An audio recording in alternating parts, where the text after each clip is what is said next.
Hey everyone, welcome to the Perantau podcast, hosted by me, Billy. To kick off our first episode, today we have Hirzi Putra Laksana, editor-in-chief of What is Up Indonesia. Often called WIUI for short, they are a community-run grassroots media organization that, in their words, is spoon-feeding Indonesian sociopolitics one ugly post at a time. Having spent most of his life in Australian and New Zealand shores, Hirzi's here to talk to us about how WIUI encourages young Indonesians to engage more with politics, especially from abroad, and how digital media has paved the way for media democratization. Hirzi, thanks for coming on. Thanks for inviting me. Right, so first of all, before we dive right in, talk us through what you do as WIUI's editor-in-chief. Yeah, so as editor-in-chief at What is Up Indonesia, I guess it's quite an informal organization. So anything and everything is the answer to that. But in terms of formally what the role entails, I manage the content side, which is a lot of what is Up Indonesia does. We usually abbreviate it to WIUI, so I'll be using that abbreviation a lot. So for example, if one of our writers has published a post or is wanting to publish a post, then I'll go through the editorial process to that, a bit of quality assurance and pushing it out.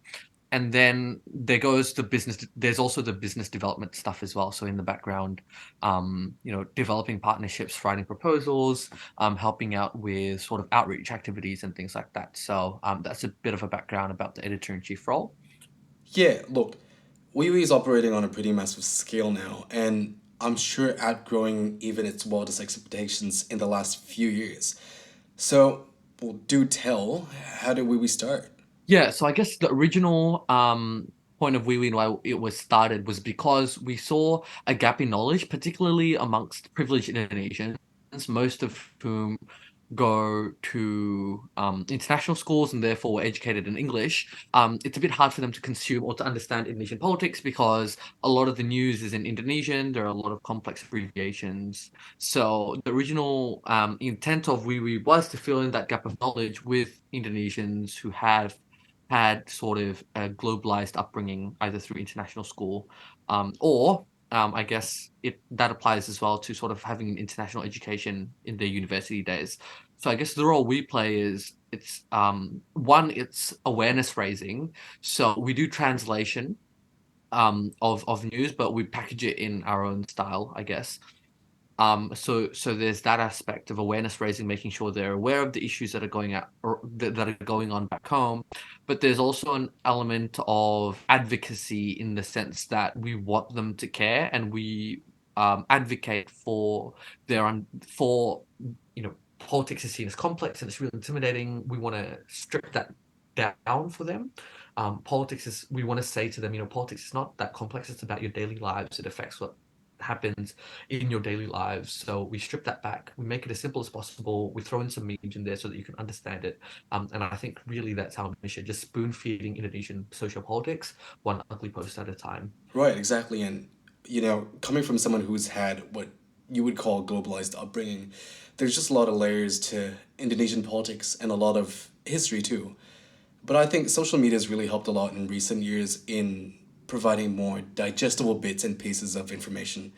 Especially now, being abroad, I can still keep up with things back home. So I think social media has played a big part in terms of news accessibility. Do you have any thoughts on that? What do you think? Yeah, I think just generally, and this isn't only in Indonesia's case, but I guess you could say this for Southeast Asia more broadly, and even for the world more broadly, is that social media has led to what I like to say is the democratization of the media. The way I like to look at the role of digital media and I guess, educating youth in politics is I think it's a force for good just because in Indonesia and sort of looking at the Southeast Asian region more broadly, there's a lot of concentration of media. And there's a lot of, even though at least in Indonesia's case, you can't really call it government interference or formal censorship of the media, to an extent that it does exist. But what's more problematic between the relationship of media and politics in Indonesia is sort of that concentration of power in the hands of a few media conglomerates. And what usually happens is they have connections with government, right? So even though it's not direct influence, there's a bit of conflict of interest there in terms of a lot of media tycoons having political interests, and a lot of politicians having very close relationships with the people in charge in the media companies. So why I think digital activism is important is because within that context of a media sphere that can be so vulnerable to political influence, it's perhaps important to have alternative opinions and alternative voices that are featured. And I think that there's no better way to do that than social media, which is highly accessible. Indonesia has very high digital penetration rates, especially amongst its youth. And a lot of Indonesian youth use social media, and therefore I think it just presents an alternative view to what's presented in the mainstream media, which may be questionable in their accuracy, or in their good faith, just because of those connections to government. Exactly, I agree. Now, with that in mind, how does WIUI play a role in all of this? Well, I guess it's all about, broadly, you could say we play two roles. The first role being we present that alternative story. So we're not a journalistic agency. So in a sense, we don't have a journalistic spin, or we don't you know do our own analysis as such. And we don't claim to be a journalistic agency either. So in all of in our bio and in all our posts, we say you need to double check information, you need to verify your own sources, etc. But with that disclaimer in mind, we do sort of try to present the facts, and we compare different sides of the story, right? So in that sense, maybe we do give an alternative narrative, I guess you could say, to what's currently present in the mainstream media. So that's one way we do it, sort of by presenting that alternative. But the second way we do it, perhaps, is by encouraging critical thinking. So, like I said, in all our posts, we say, verify your own sources, think about it yourselves. And I think that's really important in a media context that's perhaps concentrated and that may spit out the same narrative. It's really important to teach that critical thinking to your audience. A lot of our audience is young as well, sort of in the high school ages. So we do have that lens as well in terms of encouraging our audience to analyze, if it's not only our media, but the rest of the media that they see out there, to think critically about the issues that they deal with, to take a critical look at the policies presented by the government, etc. So in a way, yes, we do present an alternative vision, but we also play an educative role in encouraging critical analytical skills, so that we're building digital literacy, baby. Basically, we're building media literacy. That's part of our mission as well. Yeah, it's interesting that you talk about building media literacy. As a quick tangent, the Inclusive Internet Index by The Economist, Indonesia is ranked 46 of the 100 countries on the list and ranked 11th in Asia. Although The Economist ranks Indonesia highly in its efforts to support digital literacy, it's still lacking in actually adapting to the rapid rise in technology. Now, I'm wondering if you've seen or read anything along those lines. I think there's a big concern about digital literacy. I was reading a research paper the other day, which shows that in fact a lot of Indonesian university students at the university level lack, um, comparably, to their international counterparts, digital literacy. And I think that's quite concerning, because we've seen a rise in sort of technology. Like you said, there's been a rapid rise in technology, as well as digital technology, which relates to the media in terms of the amount of media outlets on social media, the ones on popular youth platforms like TikTok and like Instagram. But with that rapid rise in technological advancement, there hasn't been a rise in digital literacy at the same pace. So basically, there's a widening gap between what's actually available and people's ability to critically analyze that information. And I think that's quite concerning, from a number of standpoints. Particularly, can make people vulnerable to misinformation, but also, to perhaps not hostile forces, but perhaps individuals with certain interests. They can use social media and manipulate social media, um, to their liking for their political or economic or whatever interests. And with low levels of digital literacy, the citizens, especially young people, are so much more susceptible to that. I think a good example, especially one that exists in Indonesia, is what's called buzzers. So buzzes are just influencers, are sort of like Twitter or Instagram accounts or social media accounts that have large followings, but basically they're mouthpieces of the government. Sort of, they're paid by the government to, you know, sometimes in the in really bad cases dox government critics, but other than that they might just, you know, be promoting government policy on their platforms when they brand themselves as influencers and not necessarily political people, and a lot of youth fall for that, and it's, you know, significantly changed the dynamics of Indonesian political discourse. So I think it is really important that that gap be filled between, you know, the rapid advancement of technology, um, but, you know, those low levels of digital literacy still exist, and yeah, a lot of work needs to be done to fill that gap. Now, all that aside, I'm really interested to rack through your brain a bit and get a bit more personal. Having been born and raised abroad, you still hold Indonesia, especially its politics, close to heart, as we can clearly see right now. So, how did you become interested in Indonesian politics? Yeah, that's an interesting one. I wasn't always well, I've always been interested in politics. And that was, you know, from primary school, from attending primary school in Perth. I can remember really loving social sciences and really enjoying civics education. So I have always been interested in politics. What made me interested in Indonesian politics, and I guess there was a large period of my life where I didn't understand it, sort of like the audience that we're catering to. But I think a big turning point in that was in 2016. It would have been, there was a gubernatorial race in Jakarta, between a candidate of Arab Indonesian origin and one of Chinese Indonesian origin. Um, and at the time, I was living in New Zealand, and not a lot of people in New Zealand know about Indonesia. So I used to be really proud of describing my country as a very tolerant place, a very diverse place. That, you know, it's a Muslim majority population, but people of all cultures and ethnicities and religions live harmoniously. That's sort of what I like to tell my friends. But then in 2016, suddenly the gubernatorial race became really dirty in terms of its politics. You know, the campaign resorted to a lot of ethnic and sort of religious sort of vilification, and it became really ugly.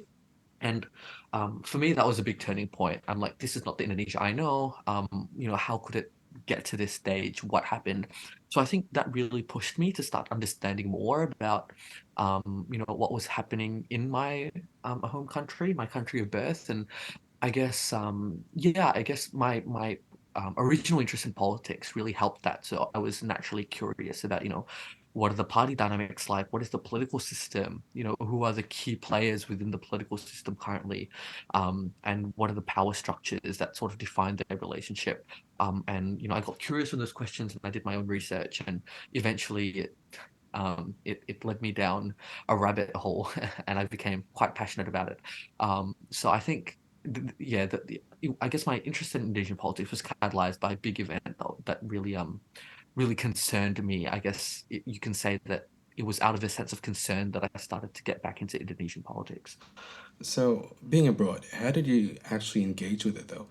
Did you read a lot of new publications coming in from Indonesia, or was it that you read more and more about Indonesia in Australian publications? Or was it that you mainly relied on your own personal network of friends and family? Yeah, so I guess subconsciously, now that I think about it, I've sort of been groomed to care or to understand Indonesian politics. So my parents are very involved in the Indonesian community, both in Perth and then afterwards in Auckland and now in Melbourne. Um, and I usually, when there aren't kids around, I'm forced to sit with the adults, and, you know, those political conversations would take place. And even though I may not have been in a position to understand that back when I was, you know, 13, 14, quite young, I think it gave me some context subconsciously about, you know, the general, you know, what was going on. In terms of how I approached that, once I gained that interest, I think I read a lot of Wikipedia, you know, as a starting point, because I think that that's just like, you know, for someone starting out, it's actually good to get an understanding. All right, here are the major parties in Indonesia. This is the political history, all the way from the 1900s, etc. So I read a lot of Wikipedia in high school. But then as I entered uni, I was very fortunate to go to a university that had an Indonesian politics, and an Asian politics sort of department, and I took a lot of classes, and that allowed me to study Indonesia in a scholastic, in an academic sense, doing research and writing essays on Indonesia, which gave me, I guess, a deeper perspective and theoretical frameworks that I could use to analyze the situation back in Indonesia. Um, but other than that, also I did, I guess, consume some Indonesian media. So the news is a bit inaccessible to me. My Indonesian language ability is not the best. But there used to be a show called Mata Najwa, which features a very famous journalist that my parents used to watch a lot. So I ended up watching that as well, which I thought was a really good way of engaging with the news back home. Yeah, just little things like that that I guess when compounded, I guess solidified my understanding and consolidated my understanding of Indonesian politics. Oh wow. Well, yeah, that's a really cool story to hear. And that's kind of got me thinking, do you have any thoughts on the Indonesian diaspora? You know, yourself being a part of that Indonesian diaspora. Do you think these communities could do more to engage with politics back home? Yeah, I think that's interesting. So, the first way to answer that question is basically by asking who do you mean when you talk about diaspora, right? Because I hear a lot of Indonesian politicians talking about the diaspora, and often they mean sort of people who grew up in Indonesia and perhaps received an education there and then went abroad and started working there. Whereas there's also a big group of Indonesian diaspora, or I guess I should say a big group within the Indonesian diaspora that are like myself, who sort of grew up overseas, perhaps were born overseas, and maybe do not have as many connections back home. So I guess I'll talk about those two groups separately because I think they are very different groups. So I think in terms of the diaspora, like my parents' generations who grew up a lot in Indonesia and moved abroad, I think a lot of them are actually engaging. So Indonesians are very passionate about sort of, it's a collectivist society. It's a lot of community um, involvement, and I think when it comes to election time, sort of the discussion does ramp up, and there's a lot of engagement from the Indonesian consulate. So I think there is a lot of engagement on that side of the Indonesian diaspora. I don't think you can say the same about my side of the Indonesian diaspora, and I think that goes for a lack of care.